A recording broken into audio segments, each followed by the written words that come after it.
Shalom, shalom, la grande famille ASTV. Aujourd'hui, nous allons parler de Jésus. Jésus qui n'était pas un homme religieux. Jésus n'était pas un homme religieux. La plupart du temps, ou bien beaucoup de gens supposent que Jésus était un homme religieux. Non, Jésus n'était pas un homme religieux, mais Jésus était un homme politique. C'est pour cela que le souverain sacrificateur Caïphe n'était pas en habilité de juger Jésus.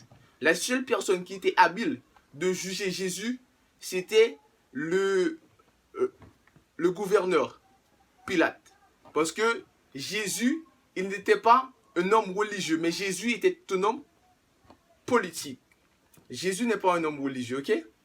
C'est pour cela, il ne faut pas confondre. Il ne faut pas confondre. Il ne faut plus dire que l'Église est une entité religieuse, mais l'Église est une entité gouvernementale. Ça veut dire que nous sommes les représentants d'un gouvernement. Est-ce que vous savez que vous êtes un représentant d'un gouvernement? Moi, je suis un représentant d'un gouvernement. Donc, ce qui signifie que je ne suis pas un homme religieux. C'est pour cela que Jésus n'a jamais dit, n'a jamais prôné la religion. Mais Jésus a de préférence, Jésus disait de préférence que le royaume des cieux, ce qui signifie que Jésus crie en tant que roi. Ah, est-ce que vous comprenez?